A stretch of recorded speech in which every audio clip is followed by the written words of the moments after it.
करें हो क्या करें हो क्या आरिफ, सलीम, चलो फौरन सो जाओ।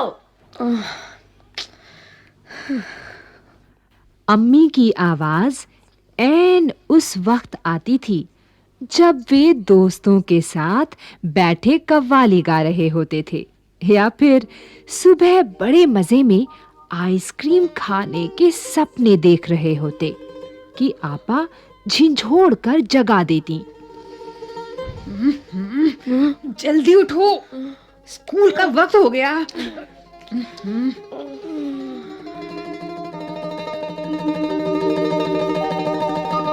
दोनों की मुसीबत में जान थी। हर वक्त पाबंदी, हर वक्त तकरार। अपनी मर्जी से चूं भी न कर सकते थे। कभी आरिफ को गाने का मूड आता तो भाईजान डांटते। ला ला ला ला ला ला ला ला ला ला ला ला ला ला। उफ़, चुप होता है या नहीं?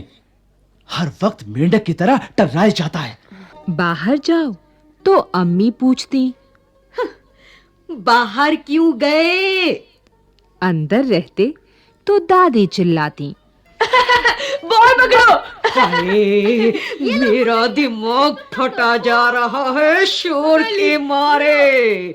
अरे रजिया, जरा इन बच्चों को बाहर हाँक दे। जैसे बच्चे ना हुए मुर्गी के चूजे हो गए। दोनों घंटों बैठकर इन पाबंदियों से बच निकलने की तरकीबें सोचा करते। उन दोनों से तो सारे घर को दुश्मनी हो गई थी। लिहाजा दोनों ने मिलकर एक योजना बनाई। आ जाएंगे, ठीक है, कोई बात नहीं। हाँ, ठीक है। और अब्बा की खिदमत में एक दरखास्त पेश की कि एक दिन उन्हें बड़ों के सारे अधिकार दे दिए जाएं और सब बड़े छोटे बन जाएं। कोई जरूरत नहीं है उधम मचाने की। अम्मी ने अपनी आदत के अनुसार डांट पिलाई। लेकिन अब्बा जाने किस मूड में थे कि न सिर्फ मान गए बल्कि ये इकरार भी कर बैठे कि ठीक है, कल दोनों को हर किस्म के अधिकार मिल जाएंगे। अभी सुबह होने में कई घंटे थे कि आरिफ ने अम्मी को झिंझोड़ डाला। अम्मी, अम्मी, जल्दी उठिए, नाश्ता तैयार कीजिए।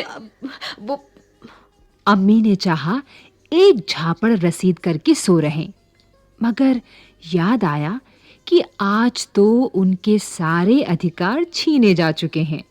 फिर दादी ने सुबह की नमाज पढ़ने के बाद दवाएं खाना और बादाम का हरीरा पीना शुरू किया तो आरिफ ने उन्हें रोका। तौबा है दादी, कितना हरीरा पिएंगी आप? पेट फट जाएगा। अरे रुक तो। और दादी ने हाथ उठाया मारने के लिए।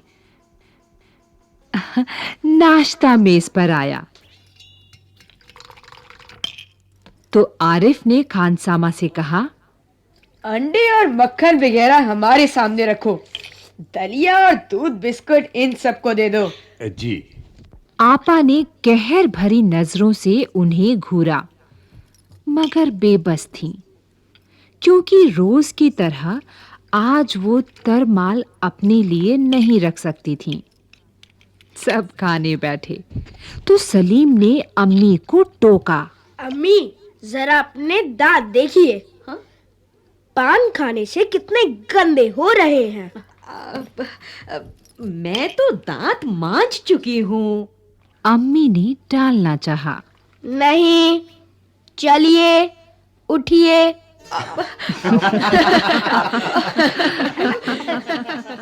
अम्मी निवाला तोड़ चुकी थीं, मगर सलीम ने जबरदस्ती कंधा पकड़कर उन्हें उठा दिया। अम्मी को गुसलखाने में जाते देखकर सब हंस पड़े, जैसे रोज सलीम को जबरदस्ती भगा के हंसते थे।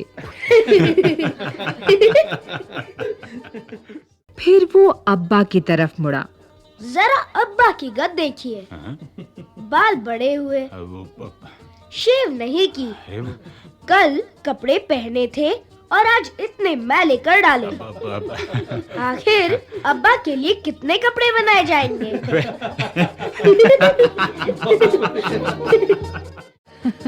ये सुनकर अब्बा का हंसते-हंसते बुरा हाल हो गया। आज ये दोनों कैसी सही नकल उतार रहे थे सबकी, मगर फिर अपने कपड़े देखकर वो सचमुच शर्मिंदा हो गए।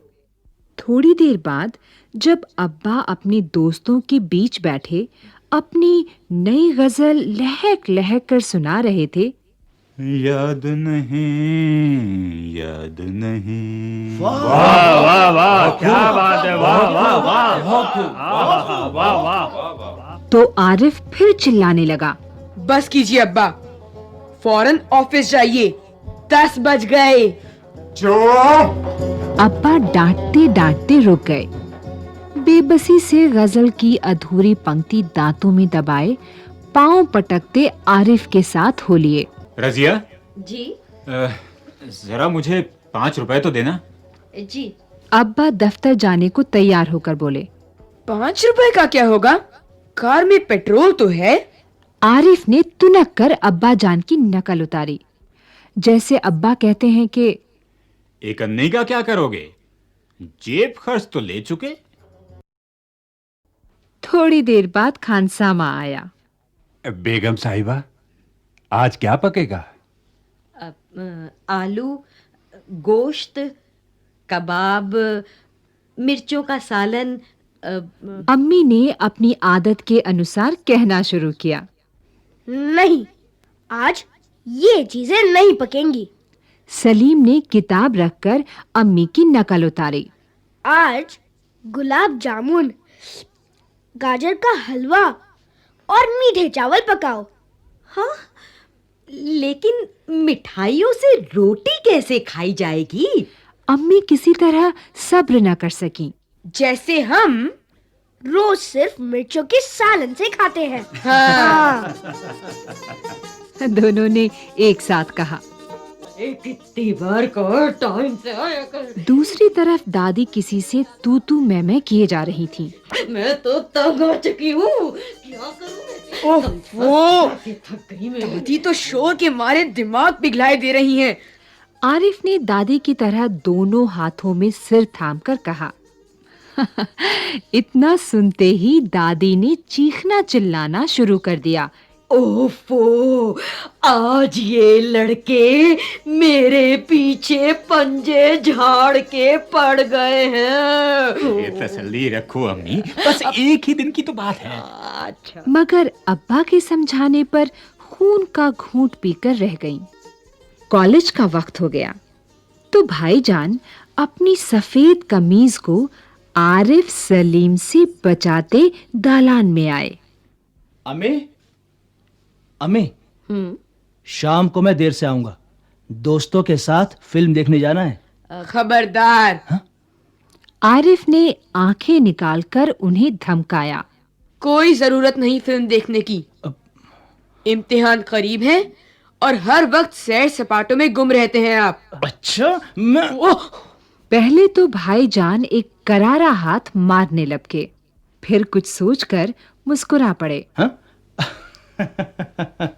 लेकिन हुजूर आली, दोस्तों के साथ खाकसार फिल्म देखने की बात पक्की कर चुके हैं, इसलिए इजाजत देने की मेहरबानी की जाए। उन्होंने हाथ जोड़ के कहा। बना करे, बस मैंने एक बार कह दिया। उसने लापरवाही से कहा और सोफे पर दराज होकर अखबार देखने लगा।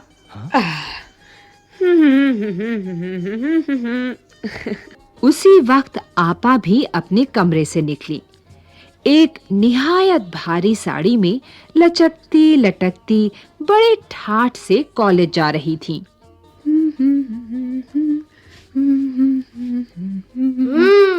आप। सलीम ने बड़े गौर से आपा का मुआयना किया। इतनी भारी साड़ी क्यों पहनी?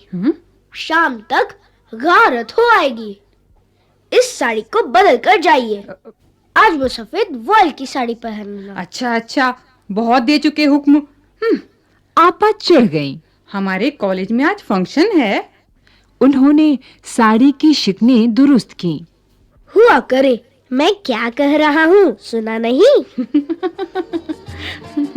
अपनी इतनी अच्छी नकल देखकर आपा शर्मिंदा हो गईं।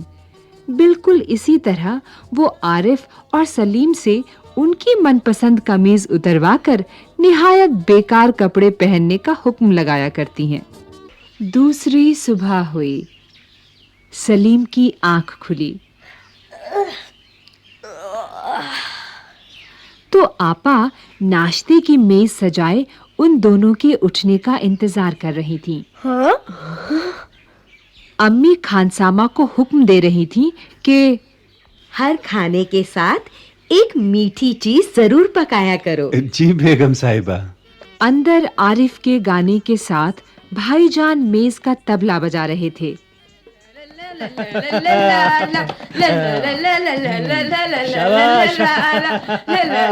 बहुत खूब। क्या बात है आरिफ। अब्बा सलीम से कह रहे थे, बेटा, स्कूल जाते वक्त एक चवन्नी जेब में डाल लिया करो, क्या हर्ज है? जी अब्बा।